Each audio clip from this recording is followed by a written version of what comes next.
바울은 복음을 부끄러워하지 않는다는 고백으로 로마서를 시작했습니다. 왜 복음을 부끄러워하지 않는다고 했습니까? 그것은 복음이 모든 믿는 자에게 구원을 주시는 하나님의 능력이기 때문이라고 했습니다. 그러면 왜 복음이 하나님의 능력이 되는 것일까요? 그것은 복음에 나타난 하나님의 의 때문이라고 했습니다. 이 하나님의 의는 무엇입니까?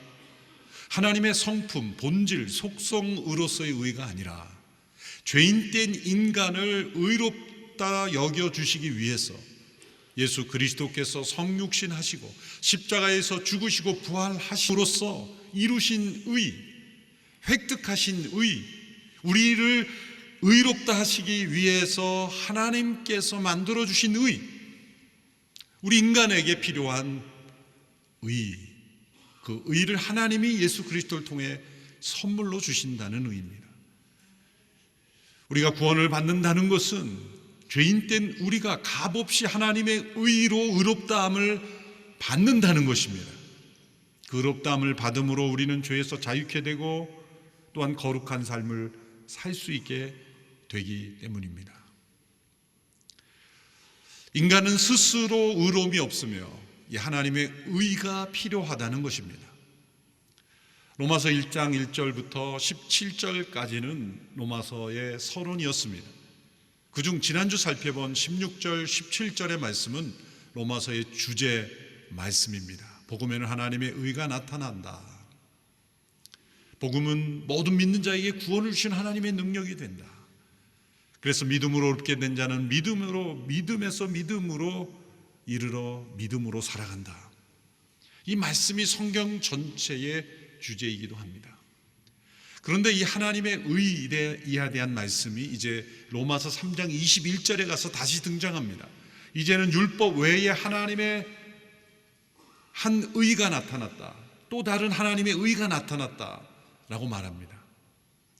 1장 17절의 말씀을 반복하는 것이죠. 그러므로 오늘 본문 18절부터 1장 18절부터 3장 20절까지의 말씀의 내용은 그 사이에 삽입된 말씀인 것입니다.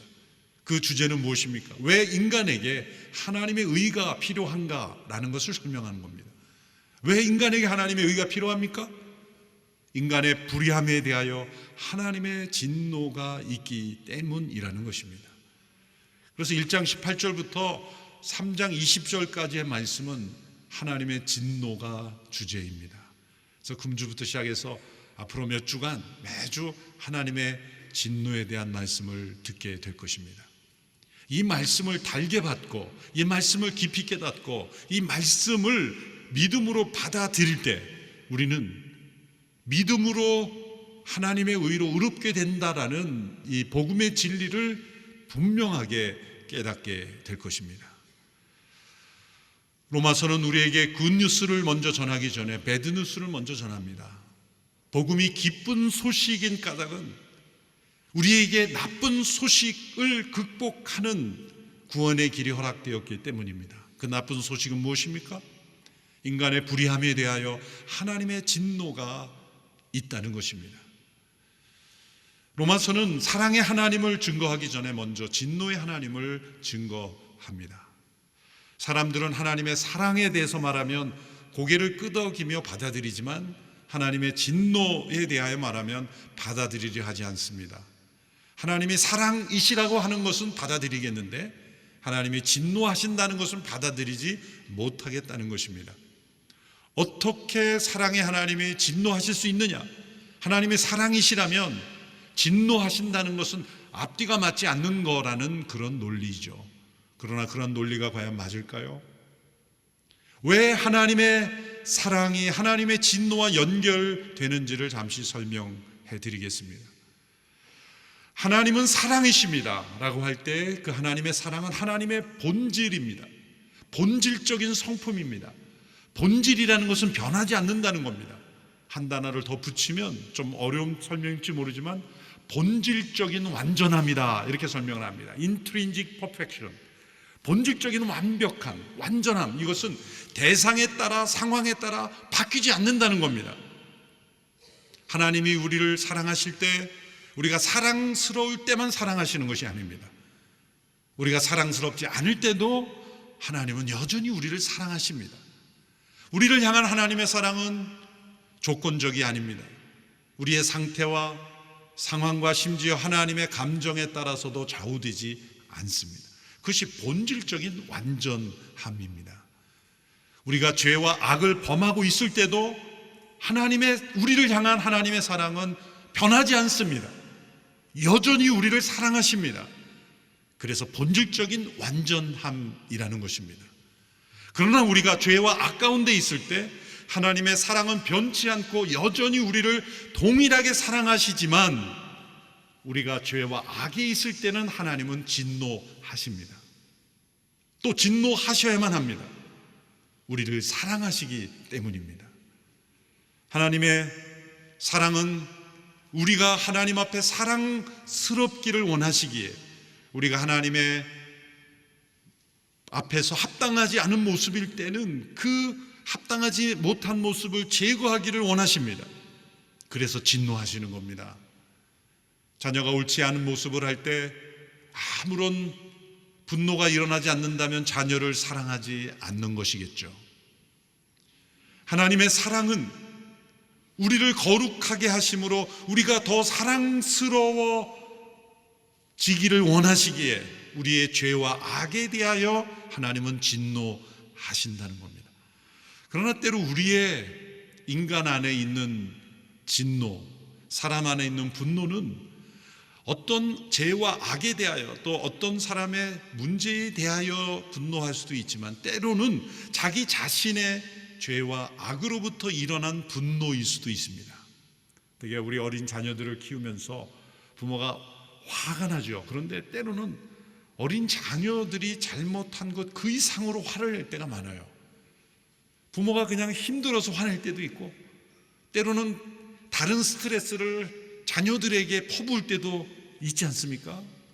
며칠 전에 저희 아내가 마켓에서 장을 보러 갔는데 8개월 남짓 된 아기를 놓고 엄마가 막 야단치는 것을 봤나 봐요. 근데 뭐라고 야단치는 거면, 너는 왜 내 말귀를 그렇게 못 알아듣니라고 막 야단을 친다는 거예요. 도저히 말귀를 못 알아듣는 아이가 마땅한데 엄마가 뭐 힘든 거죠. 아이 키우느라고. 아이 힘든 거를 아이한테 쏟아붓는 거예요. 합당한 분노입니까? 때로 우리의 분노는 마땅한 죄와 악에 대하여 정확하게 내려주는 분노가 아닐 경우가 많아요. 한참 분노하고 나면은 자기 자신의 어떤 상처에서 나오는 분노일 수도 있고, 또 다른 데서 받은 스트레스를 해소할 때가 많은 거예요. 직장에서는 이 직장 상사들이 강자잖아요. 그러면 그 같이 일하는 하급자들이 상사로부터 막 당하는데, 알고 보니까 그 집안에 또 다른 강자가 계시다는 거죠. 그 상사가 그 야단 맞는 강자가 계셨다는 거죠. 그 집에서 받은 스트레스를 또 회사에서 와서, 일터에서 와서 쏟아붓는 그러한 강자처럼 분노하는 분도 있습니다. 이처럼 인간의 분노는 이렇게 서로 주고받으면서 자기 안에 있는 분노, 마땅히 내야 될 분노가 아닌 공의로운 분노가 아닐 때가 많습니다. 그러나 하나님의 진노는 정확하게 이성적으로 죄와 악에 대하여만 진노하시는 하나님이십니다. 하나님이 진노하시지만 그 사랑은 변하지 않으신 겁니다. 그러나 인간은 분노할 때 때로 사랑의 마음이 사라집니다. 인간에게는 사랑이 본질적인 완전함이 아니기 때문에. 그러나 하나님은 본질적인 완전한 사랑이십니다. 그러나 죄와 악에 대하여는 진노하십니다. 존 스토트 목사님이 이 문제에 대해서 잘 정리를 했습니다. 죄에 맞서는 하나님의 진노는 어떤 명백한 이유도 없이 이성을 잃고 폭발하신다는 것을 의미하지 않는다. 그분의 진노는 수수께끼 같거나 비이성적이지 않다. 그분의 진노는 예측할 수 없는 것이 아니라 오히려 언제나 예측이 가능하다. 왜냐하면 악에 의해, 그리고 오직 악에 의해서만 유발되기 때문이다. 로마서 12장 9절의 말씀에 사랑에는 거짓이 없어야 합니다. 악한 것을 미워하고 선한 것들 붙드십시오라고 말했습니다. 진정한 사랑은 거짓이 없으며 악을 미워하는 것입니다. 선한 것을 붙드는 것입니다. 우리 하나님이 진정한 사랑이시기에 악을 미워하시는 겁니다. 하나님이 진정한 사랑이시기에 악에 대하여 진노하시는 겁니다. 그러기 때문에 하나님의 사랑은 받아들일 수 있어도 하나님의 진노는 받아들일 수 없다는 말은 잘못된 판단인 것입니다. 하나님은 죄와 악에 대하여 반드시 정확하게 철저하게 진노하십니다. 그 모습이 인간들에게 있다는 거죠. 하나님의 진노를 일으키는 이 악의 모습이 인간들 안에 있다는 것을 먼저 오늘 본문에서 지적합니다. 로마서 1장 18절의 말씀 함께 읽어보겠습니다. 시작. 하나님의 진노가 불의로 진리를 막는 자들의 모든 불경건과 불의에 대해서 하늘로부터 나타납니다. 하나님의 진노가 나타나는 첫 번째 악의 모습은 불의로 진리를 막는 것입니다. 로마서는 죄의 다양한 모습들을 설명하기 전에 이제 30절 이하에서 인간 안에서 일어나는 다양한 죄의 모습들을, 하나님의 진노를 만들어내는 죄의 모습들을 설명하기 전에 보다 더 심층적인, 근본적인, 원리적인 문제를 말씀합니다. 그것은 바로 불의로 진리를 막는다는 겁니다. 불의로 진리를 막는다는 것.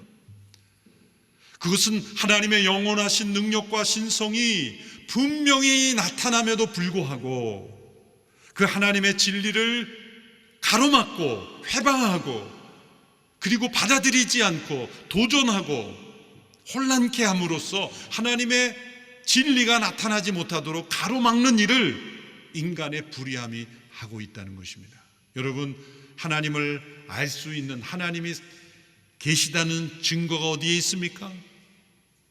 이 모든 만물에 나타나 있습니다. 또한 인간 안에 나타나 있습니다.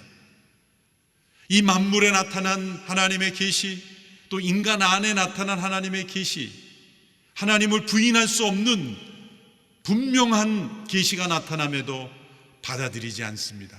여러분, 이 우주 만물이 우연하게 이렇게 질서 있게 움직여질 수 있다고 생각하십니까? 우주 만물이 한 치의 오차도 없이 이렇게 보존되며 유지되는 것이 과연 한 번의 어떤 우연적인 사건으로 이루어질 수 있다고 생각하십니까? 더 놀라운 것은 인간 안에 있는 분명한 증거가 있습니다. 그것은 바로 양심이며 도덕 개념입니다. 옳고 그름을 판단하는 능력입니다. 오늘 이 시대에 가장 사람들이 인기 없고 또 사라져야 한다라고 생각하는 단어가 옳고 그름이라는 단어예요. C.S. 루이스가 순전한 기독교를 2차 세계대전 중에 BBC 방송을 통해서 라디오 방송을 연설한 게 책으로 나온 것이 순전한 기독교죠. 첫 번째 챕터의 제목이 뭐냐면 옳고 그름, right and wrong이 이 우주의 문제를 풀 수 있는 실마리라 그래요. 클루라 그랬어요. 그분이 왜 그런 얘기를 했겠습니까? 그때부터 옳고 그름이라는 기준이 사라져가는 거예요. 인간에게 있는 도덕 개념을 무시하기 시작한 겁니다. 전쟁으로 수많은 사람을 죽이고 학살해도 합리화하는 그런 시대에 옳고 그름이 무너졌다는 겁니다. 도덕이 무너졌다는 겁니다. 여러분, 인간이 다른 피조물과 다른 점이 무엇입니까? 인간에게만 있는 것이 뭡니까? 여러분, 다른 동물들도 인간처럼 먹습니다. 잡니다. 짝을 이룹니다. 공동체를 누립니다. 새끼를 돌봅니다. 인간이 동물과 다른 점이 무엇입니까? 인간에게는 도덕 개념이 있는 겁니다. 양심이 있는 겁니다. 다른 동물들에게는 비참함을 느끼는 것이 없습니다. 돼지가 돼지우리에서 내가 왜 돼지우리에 살아야 되는가 비참함을 느끼지 않아요. 사막에 낙타가 나는 왜 낙타로 태어나서 이 사막, 뜨거운 사막만 다녀야 되느냐, 자신을 한탄하는 능력이 없습니다. 오직 인간만이 내 인생은 왜 이렇게 비참할까 느낍니다. 그것은 원래 인간이 위대한 존재로 지음을 받았다는 것입니다.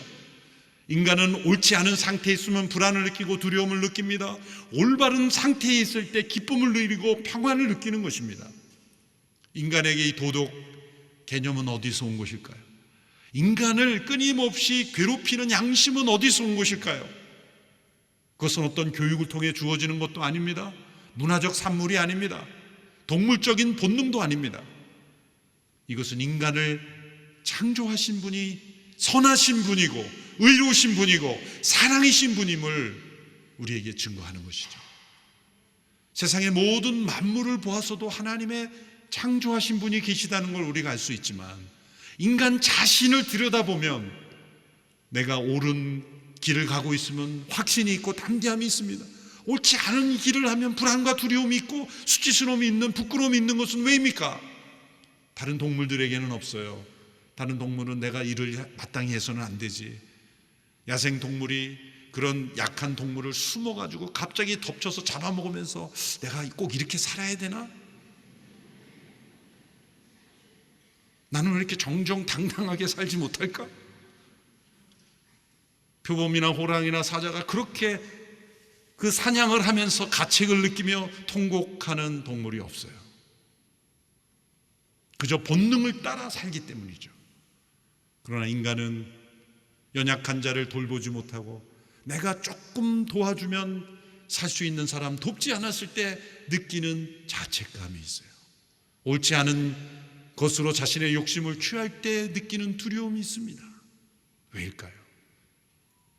인간을 만드신 하나님이 의로우신 분이고 정직하신 분이고 그리고 선하신 분이고 본질적으로 사랑이신 분이기 때문에요. 그래서 여러분, 사랑을 베푸는 일에 함께하면 우리가 행복하지 않습니까?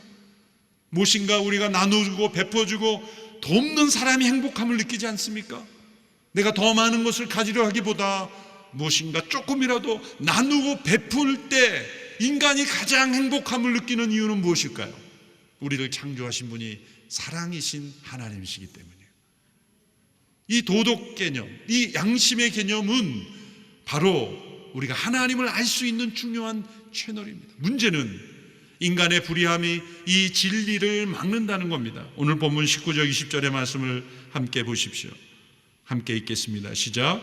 이는 하나님을 알만한 것이 그들 가운데 분명히 드러나 있기 때문입니다. 하나님께서 그들에게 그것을 명백히 보여주셨습니다. 세상이 창조된 이후로 하나님의 보이지 않는 것들, 곧 그분의 영원하신 능력과 신성이 그분이 만드신 만물을 통해 명백히 보여 알게 됐으므로 그들은 변명할 수 없습니다. 명백히 보여주셨기에 변명할 수 없는데, 변명하는 이유는 무엇입니까? 불의로 진리를 막고 있다는 겁니다. 이 진리란 두 가지 진리로 설명할 수, 하나는 과학적 진리입니다. 과학적 진리는 이 만물의, 인간을 포함해서 이 만물에 있는 그대로의 현상을 규명하는 것이 과학적 진리예요. 무엇이 무엇과 연결되어 있고 어떤 법칙이 그 안에 있는지를 발견하는 것이 과학적 법칙이죠. 과학은 있는 그대로의 상태를 설명하지만 왜 그러한 상태에 있는지는 설명하지 못합니다. 그것이 과학적 진리의 한계입니다. 지구가 어떻게 생태계를 이루며 또 여러 행성들이 어떻게 질서 있게 움직여진지를 밝혀내고 그것을 삶 속에 적용하고 그리고 과학기술의 발전에 적용하는 것이 과학적 진리죠. 그런데 과학적 진리가 밝혀내는 지 못하는 건 뭡니까? 왜 지구는 화성과 목성 사이에 있는가? 맞습니까? 수금지화 맞습니까? 네. 맞죠? 화성과 목성? 네. 아닌가? 네. 제가 지구과학을 잘 못해가지고 하여튼 이 행성과 이 행성 사이에 지구가 왜 있는가? 네. 지구는 왜 둥근가? 네. 왜라는 질문은 과학적 진리로 한계가 있어요. 그것은 도덕적 진리의 영역이에요. 인간은 이렇게 이런 신체를 가지고 이렇게 이런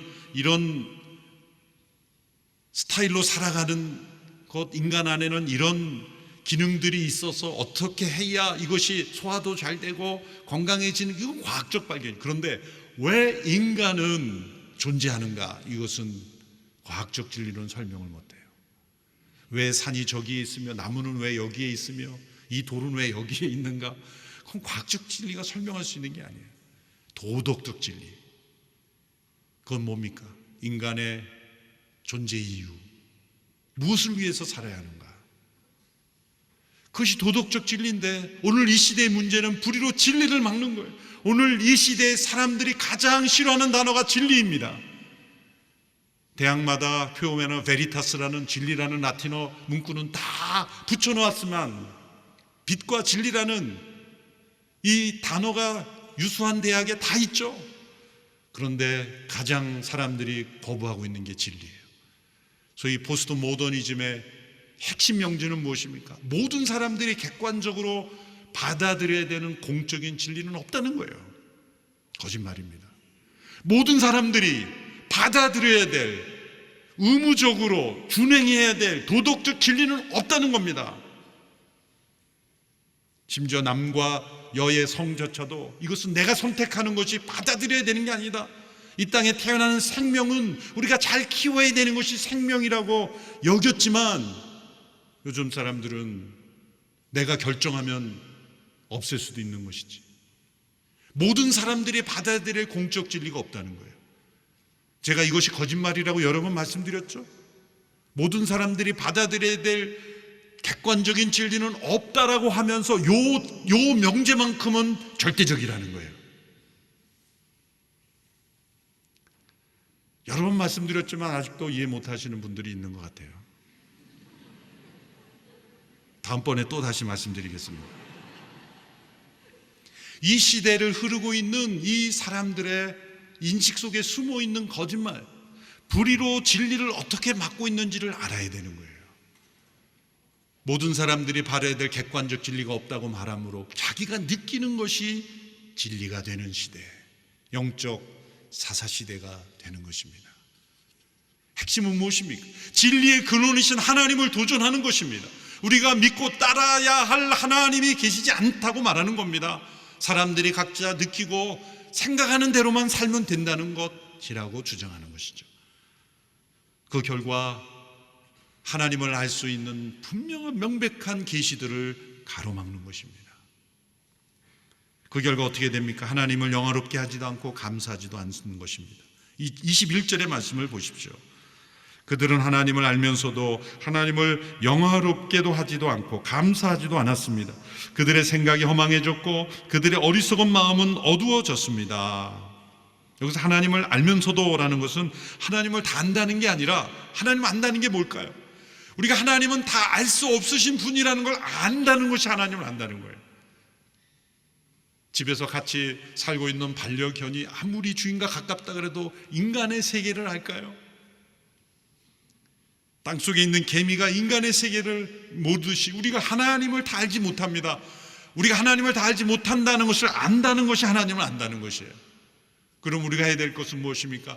하나님을 경외하는 것입니다. 그분을 영화롭게 하는 것입니다. 그분께 경배 드리는 것입니다. 그분께 감사하는 것입니다. 그런데 그 하나님께 경배하지 않고 그 하나님을 영화롭게 하지 않고 감사하지 않을 때 인간의 생각이 허망해지고 생각이 어리석어지고 그 마음이 어두워진다는 거죠. 왜? 말씀에 하나님을 경외하는 것이 지혜의 근본이라고 말씀합니다. 하나님께 드려야 될 마땅한 영광, 하나님께 드려야 될 마땅한 경배, 하나님께 드려야 될 마땅한 감사를 드릴 때 사람의 영혼은 가장 지혜로워지고 가장 밝아지고 가장 명철을 가지게 된다는 겁니다. 그게 마땅한 진리에 속해 있는 인생이 되는 것이기 때문입니다. 사람들의 생각이 이렇게 어리석어지고 또한 허망해지고 어두워지면 거기서 끝나지 않습니다. 인간은 세 번째 단계로 추락하게 되는데 그것은 우상을 만들고 숭배하게 되는 것입니다. 오늘 본문 22절 23절의 말씀을 함께 읽겠습니다. 시작. 그들은 스스로 지혜롭다고 하지만 미련하게 돼 썩지 않은 하나님의 영광을 썩어질 사람이나 새나 짐승이나 기어다니는 동물의 우상으로 바꾸었습니다. 사람들은 여러 아이콘을 만들어서 여러 형상 아이콘을 만들어서 우상으로 섬기죠. 대대로 이스라엘 백성들은 금송아지를 만들어서 섬겼고 오늘 이 시대에도 여러 종교 가운데 아이콘을 가지고 섬기잖아요. 우리 하나님은 어떤 형상도 어떤 아이콘도 만들지 말라 그랬어요. 왜요? 그 아이콘을 인간이 만들면서 인간은 스스로 하나님이 된 것처럼 착각하기 때문이에요. 하나님은 보이지 않는 영이신 하나님이시. 그 하나님은 진리의 하나님이십니다. 그 하나님은 사랑의 하나님이십니다. 그 하나님은 심판하시는, 진노하시는 하나님이심을 알면 되는데, 분명히 알 수 있는 자신 안에 있는 양심에는 가로막고 이 만물에 나타난 하나님의 계시는 불의로 진리를 막고 나서는 우상을 만들어서 그 우상을 섬기는 어리석음 가운데 처하게 되었다는 거예요. 여러분, 지상의 어떤 생물이 호랑이들이 모여서 또 다른 어떤 아이콘을 만들어서 우리 호랑이 세계를 다스리는 신이라고 말한 적이 있습니까?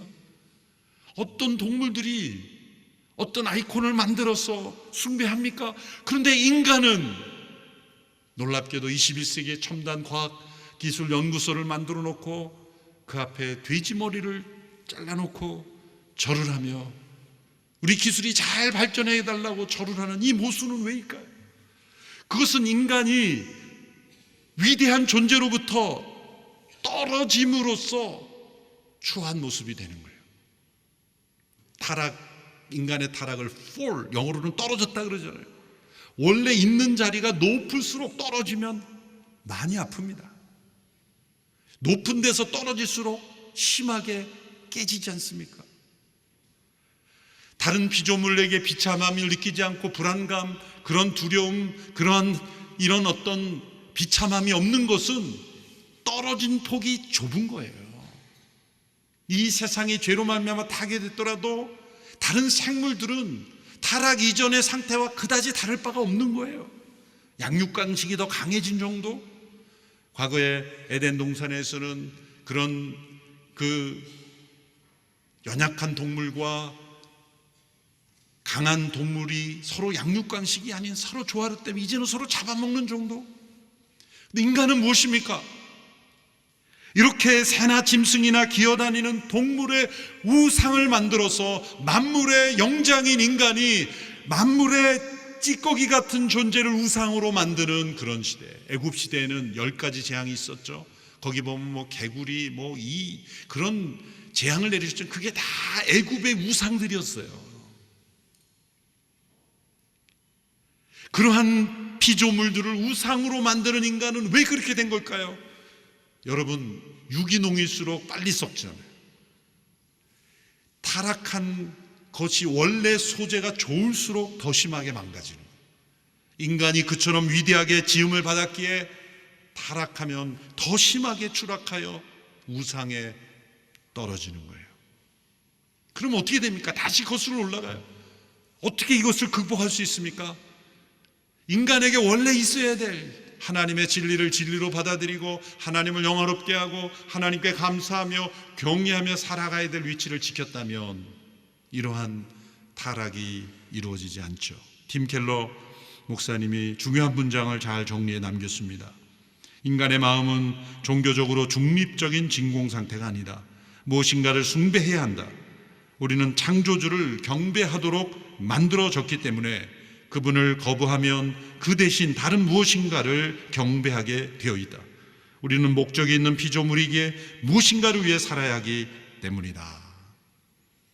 인간은 중립적인 진공 상태가 아닙니다. 무엇인가를 경배하도록 지음받았다. 창조주를 영화롭게 하고 그분께 찬양하고 감사하고 경배하도록 지음받았기에 만일 그 위치를 잃어버리면 우리는 중립적인 상태가 아닙니다. 떨어지는 것입니다. 다른 무엇인가를 만들어 자신이 하나님이 된 것처럼 그렇게 착각하며 살아가는 것이죠. 그러므로 때로는 동물보다도 더 비참한 존재로 떨어지는 거예요. 동물보다도 더 비참한 존재로. 이루 말할 수가 없습니다. 인간에게 있는 이 식탐도 보시면 여러분, 사람들이 음식을 탐할 때 돼지같이 먹는다 그러잖아요. 근데 돼지를 조사해 보면요, 돼지는 위에 몇 %를 항상 남겨둡습니다. 인간은 식도까지 차버려요. 누가 더 식탐이 있는 거예요? 돼지가 슬퍼합니다. 아니, 우리보다 더 많이 먹는 사람들이 우리를 비유하냐고. 피조물들은 아무리 자기가 좋아하는 것도 일정량이 딱 차면 더 이상 먹지 않습니다. 그게 본능적으로 막는 거죠. 인간은 자기가 원하는 것이면 식도에 차고 넘쳐도 어떤 사람이냐면 토해내고 다시 먹지 않습니까? 로마 시대에는 먹은 거를 파티 때는 토해내고 다시 먹게 하려고 그 토한 걸 받는 쟁반이 있었다 그러죠. 그러므로 하나님의 이 피조세계에 하나님을 경외하지 않으면 인간의 타락은 너무나 추한 거예요. 이렇게 불의로 진리를 막는 사람들에 대하여 하나님의 진노가 임한다는 거죠. 마지막 날에 임할 궁극적인 진노가 있고 우리의 매일매일의 삶 속에 그때그때 임하는 재앙이 있지만 오늘 14절, 24절 이하에서는 또 다른 형태의 하나님의 진노를 말씀합니다. 그것은 내버려 두심의 진노입니다. 1장 24절에 보면 마음의 정욕대로 살도록 더러움에 내버려 두셨다고 말합니다. 1장 24절의 말씀을 보십시오. 그러므로 하나님께서는 그들이 마음의 정욕대로 살도록 더러움에 내버려 두시니 그들은 서로의 몸을 욕되게 하셨다고 말하고 있습니다. 또 1장 26절에 보면 부끄러운 정욕 욕심대로 수치스러운 정욕에 내버려 두셨다고 말합니다. 26절을 보십시오. 하나님께서는 이 때문에 그들을 수치스러운 정욕에 내버려 두셨습니다. 그 이하의 말씀은 무엇입니까? 여자와 남자의 정상적인 관계가 아닌 비정상적인 관계, 그것은 동성 간의 관계로 바꾼 수치스러운 정욕에 내버려 두셨다는 것이죠. 분명히 동성애의 문제를 지적하셨습니다. 이 문제는 오늘 이 시대의 문제가 아니라 그 당시 로마 시대에도 있었고 로마 황제 중에 열 몇 명 중에 대다수가 동성애자였다는 거죠. 사람들이 이 말씀을 어떻게든 무마시켜 보려고 이거는 선천적인 지향을 대로 해야 된다는 게 정상적이라고 그렇게 말이 안 되는 말로 하지만 분명히 여자 남자라고 말하고 있어요. 그것이 정상이다. 그리고 같은 남자끼리 같은 여자끼리 이것은 부끄러운 일이요 수치스러운 정욕이다 라고 말씀하고 있습니다. 우리나라 10대의 에이즈 환자가 급증하고 있는 것은 동성애와 무관하지 않습니다. 요즘 뉴스에 나온 원숭이 두창 바이러스도 WHO가 분명히 처음에 뉴스가 나올 때 남성 간의 관계를 통해 전파되고 있다고 말했어요. 우리나라 일부 언론들은 이런 것을 공격받을까 봐 두려워하여 꼭 그런 것은 아니다라고 말하지만 꼭 그런 것은 아닐지 모르지만 그게 주된 전파 경로라는 것은 분명하는 거죠. 이것은 비정상적인 관계에 있으며 수치스러운 정욕과 마음의 정욕대로 내버려 둔 상태가 하나님의 징벌의 한 형태라는 거예요. 하나님의 창조 질서를 무너뜨리는 비정상적인 관계에 대하여 하나님은 분명히 말씀하셨습니다. 왜 차별금지법을 반대하는 것일까? 어떤 분들은 이해를 못하시는 분이 있는데 차별금지법에는 이러한 내용을 예배당 안에서는 설교할 수 있지만 방송을 통해서는 못하게 돼 있어요. 그럼 요즘 코로나 시대에 다 방송으로 예배 드리는데 예배당 안에서는 할 수 있지만 예배당 밖으로 방송은 못 내버려. 이 구절은 설교 못하는 거예요. 그 법에 의하면 명백합니다. 그렇다면 성경에 어떤 말씀은 설교할 수 있고 어떤 말씀은 설교할 수 없다면 그것이 과연 진정한 국가의 법일 수 있습니까? 이것이 로마 시대부터 내려왔던 하나님의 말씀인데 이것을 설교하지 못하도록 방송으로 미디어로 전파하지 못하도록 하는 법을 우리가 받아들여야 하겠습니까? 또한 1장 28절의 말씀에 상실한 마음대로 타락한 마음대로 내버려 두셨다고 했습니다. 28절의 말씀을 보십시오. 함께 읽겠습니다. 시작. 더구나 그들이 하나님을 아는 지식을 하찮게 여김으로 하나님께서는 그들을 타락한 마음대로 내버려 두셔서 합당치 못한 일을 하게 하셨다. 이것은 하나님이 악을 행하게 하셨다, 이런 합당치 못한 일 하나님이 하게 하셨다는 뜻이 아니라 하나님의 징벌의 형태는 정말 잘못된 일을 가는데 막지 않는 것이 하나님의 심판의 형태예요. 하나님은 때로 우리를 하나님께서 직접 징벌하심으로 우리에게 진노하시기도 하지만 우리가 악한 것을 원할 때 제어가 없이 가로막힘이 없이 그대로 갈 수 있는 것 자체가 하나님의 진노일 수 있다는 거예요. 무서운 것이죠. 이동훈 목사님의 로마서 강해 책에 이런 이야기가 나옵니다. 무신론 철학자인 잉거솔이라는 사람이 사람들을 모아놓고 신이 없다는 무신론 강연을 했습니다.